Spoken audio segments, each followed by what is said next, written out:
From John chapter 18 and Matthew chapter 26. Now the servants and officers had made a charcoal fire because it was cold, and they were standing and warming themselves. Peter also was with them, standing and warming himself. The hour is late, and the night is cold. The sun has been gone for hours. The Passover meal feels like a distant memory, and Peter's stomach is tense with stress and hunger. Anyone who could go home is gone, but Peter can't walk away. In the flickering glow of the fire, a servant girl studies Peter. "Aren't you one of that man's disciples?" she asks. I'm not," he mutters. Agitated, he moves to another part of the courtyard, but a second servant girl says the same thing. "He was with Jesus of Nazareth." And Peter denies it with an oath. I don't know the man." Finally, some bystanders, each nudging each other forward, confront him a third time. "Your accent gives you away," they insist. "Certainly you are one of them."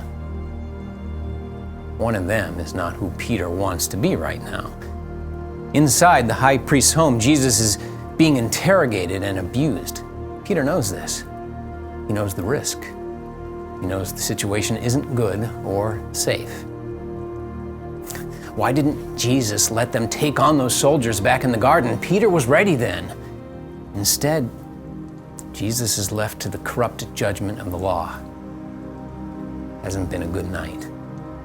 And now these servants won't leave Peter alone, so he insists for a third time, "I do not know the man." In the silence following his outburst, a rooster crows. Dawn is breaking. Peter can suddenly see he has betrayed his dearest friend, the one he swore he would follow anywhere. The only person he was deceiving with his denials was himself. He leaves the courtyard and he weeps bitterly. Maybe Peter cries in part because he realizes he's spoken the truth. He doesn't know Jesus as well as he could or should or can. Jesus knows him, right down to the accurate prediction of his denial. Jesus knows us through and through. When does being one of them feel uncomfortable for you?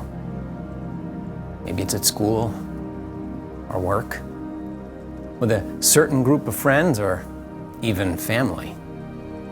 Maybe it's when you see something in the news or history connected to Christianity and you'd just rather not be associated. Well, take a moment right now and imagine yourself around that fire on a dark night with a chill in the air, and everything in the world feeling wrong. Well, Peter did know Jesus, but he needed to know him more and better and more deeply. And Jesus gave him the chance, just like he gives it to us. Jesus didn't return the favor the next time he and Peter met. He didn't deny knowing Peter or cancel him as a friend. Instead, Jesus invited Peter once again to follow him.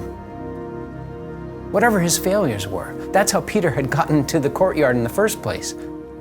We follow imperfectly, but we follow the one who knows us best and became one of us anyway.